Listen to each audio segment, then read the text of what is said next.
Hello, and welcome back to Chess with Nick. Today, we're going to be diving into openings and looking at one of my favorite openings, which is the King's Indian attack. This is not only one of my favorites, but one that I really love to show my students and get them playing themselves over the board, and the reason for that comes from a lot of different things. For one, it's not the most common thing. You don't see everybody playing it all the time, so it can definitely throw your opponent off a little bit, but also it's a very principled opening. It sticks to a lot of those opening principles we learn early on. It's very flexible. There's a lot of different things we can do from it. And last but not least, it's going to help for us to just take control of the center, get our king castled safely very quickly, and it's a system opening, what I like to call it. So when I start transitioning into teaching openings to my students, what's really nice about the King's Indian attack is the first several moves are pretty much always going to be the same for white. And this really helps to just get down that fundamental structure. What am I looking for? Where do I want my pieces? And you're going to be in positions that you are far more familiar with than your opponent, because you're pretty much always starting from the same position 7-8 moves into the game, and your opponent may be doing a lot of different things. So for those reasons, I love this opening. It's a great, easy one to learn from the start, and we're going to break it down today into the basics, get you some understanding of it, and start to know the main attacking plans and ideas in this King's Indian attack. So, what I say when I say we're talking about a system opening, well, let's go ahead and show what those first few moves are, the main setup for white is in the King's Indian attack. More often than not, we're going to start with the move e4, the most common move in our game of chess, staking out our claim in the center. And here as we go through this, I'm just going to make some silly moves, back and forth moves for black, not to highlight anything black is trying to do, but just to show what white's main ideas are for the setup. White can continue with either d3 or knight f3, and let's just imagine black is not doing anything here. Knight f3 will come, knight b to d2, g3, bishop to g2, castles kingside, and this is the starting setup for the white pieces. You'll notice white has played the moves e4 and d3, really overprotected this pawn on e4. There's the knight on f3 and this knight over here on d2. It's a little bit awkward looking because usually we want to play that move knight c3, right? Fight for more control in the center, and it also seems like this knight is blocking the development of the dark squared bishop. So of course we haven't played any real moves for black so far going through this, but just talking a little bit about this structure for white. What are some positives and drawbacks going on? Well, we mentioned the blocked-in bishop. Why are we not so concerned about that in the King's Indian attack? Why do we want the knight on d2 instead of c3? Well, one of the things is because we've fianchettoed our bishop to g2. You'll notice our structure on h2, g3, and f2 here. It really makes it difficult for the c1 bishop to develop anywhere very useful along this diagonal. For example, if our bishop comes to g5, it'll be easy for black to kick it and attack it backwards. If it comes to f4, if black attacks it with a move like e5, it can't drop back to that g3 square like in a lot of other openings. And if the bishop comes out to e3, a lot of times it'll be vulnerable to a move like knight g4, where black can attempt to gain the two bishops. So in this opening, what white is doing is basically saying, I know that developing this bishop early is only going to create a target, so we aren't so concerned about immediately developing the dark square bishop. Now, of course, we want all our pieces to get involved in the game. We will make plans to bring that guy into the game later on, depending what our opponent is doing. But in the simple setup of this, we don't have to be so concerned about developing the c1 bishop early. Our focus is mainly going to be play in the center and then play on the king side once the center is resolved. So sticking to that normal opening principle, the center is the most important part of the board, and after the center becomes resolved, our focus is going to be on the king side, especially if black castles that way and we can get a nice big attack going. Now, what else can we note about this structure? Well, we talked about the development of the bishop, how bringing it out early doesn't really help us very much in the King's Indian attack. We mentioned a little bit about this fianchettoed structure. One of the other things in this structure is that if we were to lose our light squared bishop, the light squares over here can become very weak. So we don't want to give up this light squared bishop. That's something we want to keep an eye on. Oftentimes the move rook e1 will be played for a variety of reasons. One of those can be to prevent a queen-bishop battery coming in and forcing the trade off of that light-squared bishop. But many different things that can happen in this sort of structure. And just important to know, this g2 bishop is very key to a lot of our ideas, attacking, supporting the center, and all sorts of things that might happen as we go on. We'll keep that in mind as we look more at what ideas we might have for the white pieces. Again, like we said, you'll notice white very quickly gets castled kingside, very quickly establishes a solid structure, and there's really no weaknesses in this formation, and that's one of the big things. It's not an overly aggressive structure. It's not punching right from the get-go. It's looking for a longer-term aggressive plan, and it's not giving black any clear targets to go after. There's nothing good for black to try to attack right from the get-go. So let's go ahead and go back to the start and talk a little bit about how this opening might evolve with black actually playing some different moves. Now, this opening was one of Bobby Fischer's favorite weapons against a specific opening from black, and that's the French defense. So in a lot of games where Bobby began with e4, one of his favorite openings, if black were to play the move e6, Fischer would go right into this King's Indian attack. And the reason for that is when we think about that structure that we just talked about, we mentioned how those light squares can sometimes be a little bit weak for white in that fianchettoed formation. Well, when black has already played e6 and committed the pawn to this square, it's going to be very difficult for him to ever develop the bishop on this diagonal and to ever trade this bishop off for whites if it gets fianchettoed. So that can be something that white will use as an advantage for a very, very long time. This is why it's particularly useful opening against the French defense. Of course, the setup can be played against anything. It just becomes even stronger against the French or against Sicilians, where black follows up with e6 later on.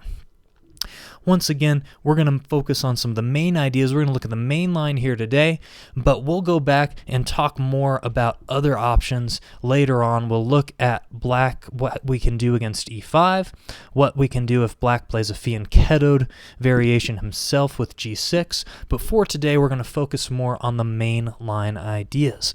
So let's continue with that normal King's Indian attack, d3. We're staking claim to that pawn here in the center. The normal reply for a French would be d5. Black's trying to take control of the center, and of course now he's threatening to capture and then trade off queens as well. So we don't want to do that. Normally knight f3 would be our normal maneuvering move, bringing that knight to the center. But of course, if we play knight f3 here, we would allow the trade of pawns, and black can enter a queenless endgame very quickly, queenless middle game. So instead, here we want to play knight d2 first. So we talked about those first 7 moves or so, that normal structure, d3, e4, knight f3, knight bd2, g3, bishop g2, and castles.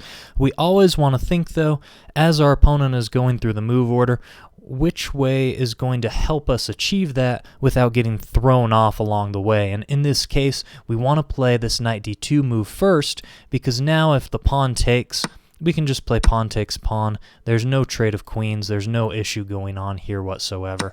It's not going to be a problem. So black is going to continue to gain space and fight for the center. c5 here makes a lot of sense. And then we can continue with knight gf3. Again, black can't open up that center and trade off the queens just yet. Knight to c6. We'll continue g3, knight to f6, bishop g2, bishop to e7, castles kingside, black can castle as well, and now we've achieved that first phase setup. So here we've gotten through the first 7 moves. We're in the exact structure that we showed before, and now we've seen black play the most common, the most classical response against the King's Indian attack, especially within the French, and black has a little bit of queenside space advantage, right? He got this c-pawn out there. You can see how he has a little bit of room for his pieces, but this bishop is not getting into the game very much right now. Black doesn't have any real targets. There's no real threats. So the question is, what are our plans? Because right now it looks like we're very solid, looks like we're very safe, but we don't want to just be solid and safe and boring. We want to attack. We want to take over the game and take charge. So what are our plans going forward with white? How can we enter phase 2 of this King's Indian attack? So, one of the key moves here, and the 8th move that you're going to play 99% of the time, the one real exception to this is going to be if that pawn is already on e5. With the pawn on e6 here, we talked about the bishop not being able to get back. So if black has not pushed this pawn forward yet, the move you're going to be looking to play here on move number 8 is rook to e1. And why do we play rook to e1? Well, remember those opening principles. We're fighting for control of the center. And what we talked about very briefly before in this King's Indian attack, once the center is resolved, then we're going to start attacking on the king side. In this situation, though, the center is not resolved yet. There's a lot of tension. The pawns are facing off against each other. Lots of things could move around. It's not locked up. We don't know if the game's going to take on a more open or a more closed nature.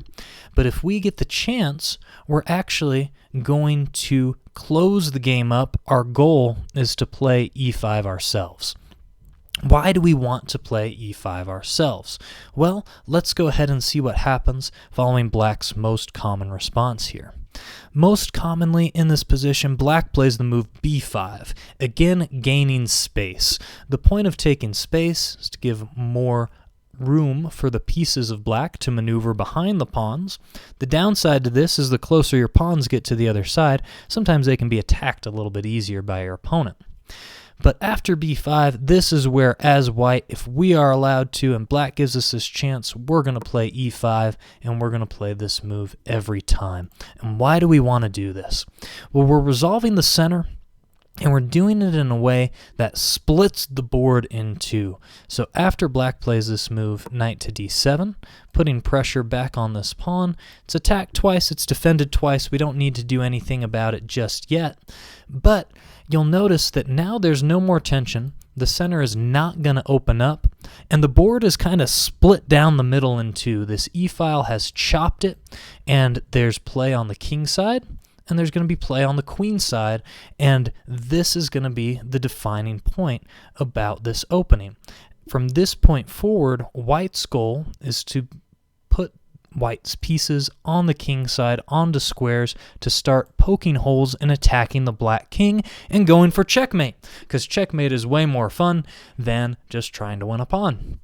Black is going to try to take some space, develop pieces on the queen side, push pawns, hope that maybe at some point he can win, create a pass pawn, get some sort of counterplay over here.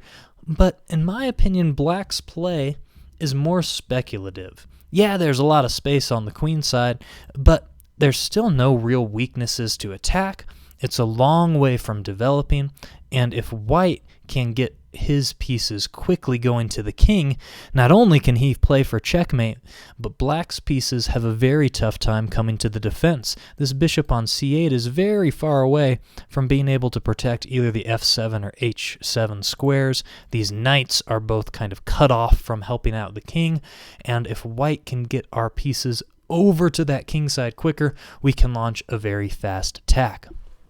So, how do we do that? What are our main ideas to maneuver our pieces and achieve this kingside attack that we just talked about?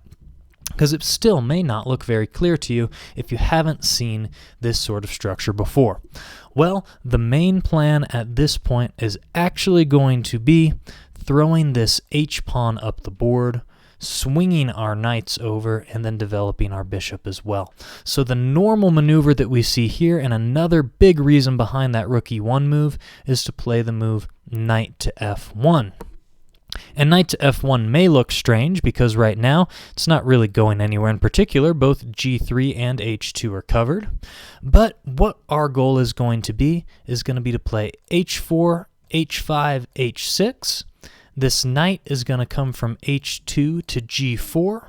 This bishop can come to f4 to help support the pawn, and all of these things are then going to be posed to create an attack against black's king, and we'll launch from there. That is our goal. We want to begin by swinging this knight over in this roundabout move. It looks like a retreating move, but really we're repositioning, we're beginning our main ideas. So let's say that black plays in the most aggressive and principled or counter-principled way by playing a5. He's continuing with his ideas, taking that queenside space. Well, what are we going to do? h4, of course. Black keeps taking space with moves like b4, and we can continue with either knight h2 or bishop f4. A lot of these moves can be transposed one way or another. We know what our main goal is. There's not any specific threats at the moment, and we're both building toward that plan. So bishop to f4, for example. Let's say black plays bishop to a6, trying to get more pieces over on this queen side, creating more threats. Knight 1 to h2, continuing with that development. a4, and you can see how black is getting more and more space. These pawns are moving further and further down the board, but we really don't need to be too afraid about this. This isn't something that we need to really be sitting shaking in our boots about, because these pawns, even though they're getting ready to come down the board, they don't have a clear weakness at the moment, and they don't have a clear breakthrough. Now, once this a4 pawn comes up, one thing that black would like to do is probably to continue with a move like a3 and try to kind of start wrenching things open if they can. Try to get this c5 push in next and try to open things up and get some more space for the knights, the rooks to come, create some open files, things of that nature. So this is one moment where we can take a second and say, how would we want to continue with our normal plan, and what might we want to do instead in this situation? Well, normally our plan would be to continue with h5 and h6 and keep putting those pawns up the board. Here, however, we know that a4 has the very clear desire to play a3, and we have the chance that if we can and black lets us, we can totally lock things up. So this is a nice little opportunity to play the move a3 ourselves. And the point behind this move is that we're going to attempt to sort of force black into making a decision that he may not want to make. For example, if black hastily plays the move b3, trying to just keep pushing forward, well, now after c3, we get this position where our two pawns and black's two pawns are facing off against each other, and black has no way to force himself through and open the position. For example, if black plays d4, we can play the move c4 and just close it up. And if black plays the move c4, we can play the move d5, and now the queen side is totally locked. We're the ones attacking the king. We have all our pieces placed to have fun on the king side, and black is just completely locked out of the game with pieces floating about in no man's land. So a3 is a nice way to ask black, what are you doing? I'm going to see if I can't try to open things up myself. It also threatens to play a takes b4 and get the rook onto an open file, simply giving that rook some nice development without having ever moved it. So the most common move here for black is to play b takes a3. And of course at this point we don't want to take with the rook because of moves like c4 will start opening up lines and attacks from black. But after b takes a3, now a move like rook to b8, and you'll see that black, yes, does get a rook onto the open b file, but at this point in time, we can either choose to stop moves like rook b2, we could contest this, or we can start continuing with our plan because there's not a great way for black to continue to make progress. This a3 pawn prevents a move like knight to b4, so even if the rook comes into b2, there's no real breakthrough. There's still no weakness for black to target. The structure looks a little bit weird, but white is the one without any weaknesses. I don't want to focus too much on this little side issues that are going on with the queen side here, but I do want to show how the attack can continue to evolve on the king side for white. So what is our normal plans here? Well, we're going to keep punching through. h5, send this pawn up the board, try to break through on the king side. And now there have been many things tried, but white has scored very well in these sort of positions. Black has two main ideas. He can try to either get counterplay on the queen side immediately, or he can play the move h6 to attempt to stop the pawn from coming up the board. When you see the move h6, the most common way to fight this is with knight to g4, and you are going to prepare to eventually sacrifice on this h6 square. Moves like queen to d2, knight takes h6, things breaking through, and we're going to start bringing all of our pieces into this king side very quickly. If black does not play h6 and plays a move like knight to d4, well, now after knight takes d4, c takes d4, it looks like black's getting a couple more open lines over here, but white's attack is coming very fast, and now we can play queen to g4. This is another idea. In addition to the knight move coming here, we can bring the queen over to this side, because now if h6, well, we can just take it immediately. We're already getting ready to deliver checkmate on g7. Very tough to stop. Black's going to have to sacrifice a bishop, so black cannot play that. And after a move like king to h8, trying to, again, preempt the move bishop to h6 or just h6, well, we're still going to continue with that plan. After h6, we're getting ready to attack.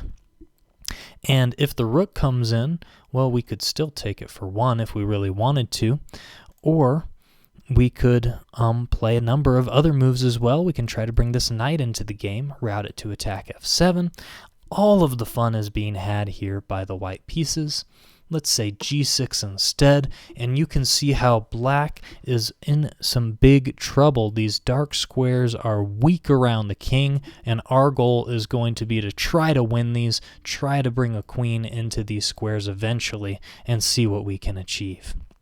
So this particular game here that we're seeing, this was a game that was played between two master level players, both in the 2400s, and it continued with the moves knight to f3, and after queen to b6, we see bishop to g5 entering the dark squares, and you can see how white is slowly moving closer and closer. It's true black is trying to get through over on this side.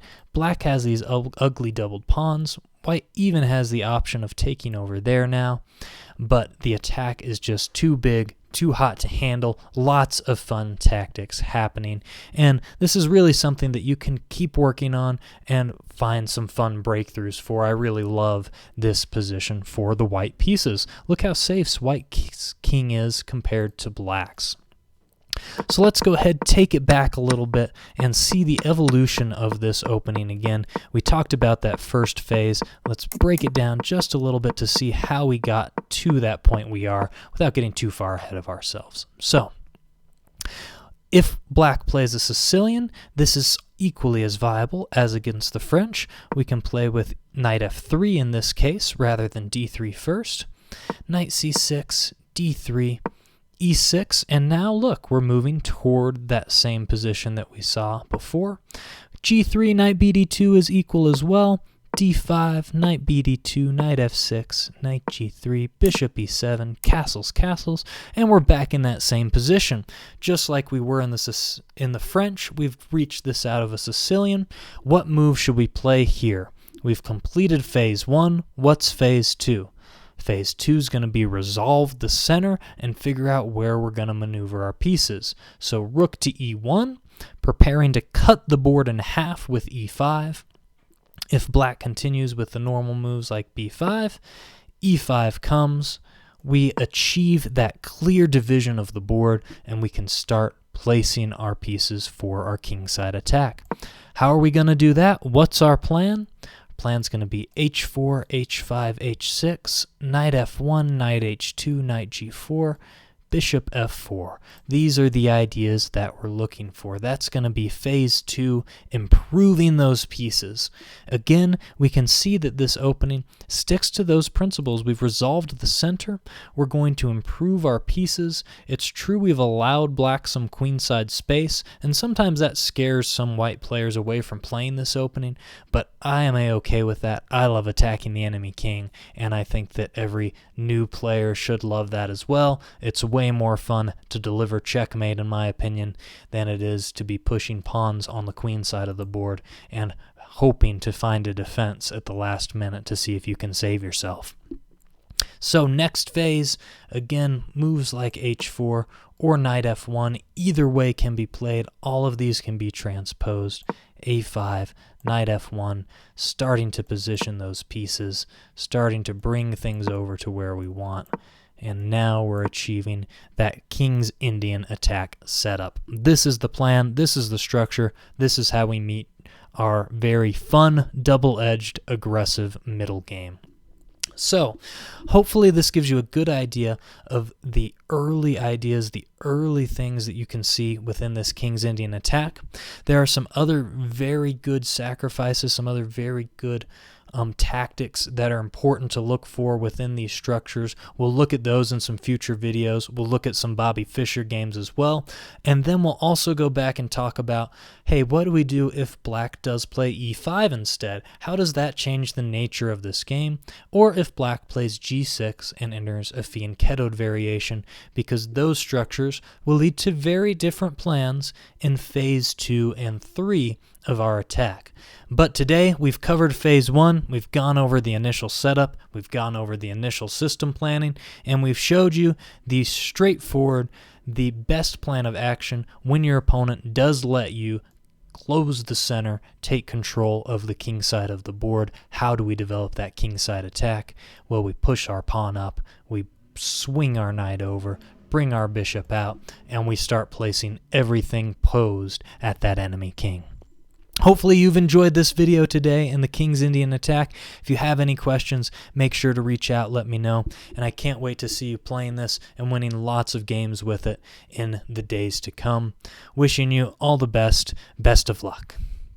If you enjoyed the video, be sure to like, post any comments, and share via the buttons below. Check out our website at chesswithnick.com for further video, more content, and any postings on lessons, further video analysis, or written analysis that you may be interested in. And be sure to check out our YouTube channel, Chess with Nick, on youtube.com. Have a great day, and wishing you best of luck.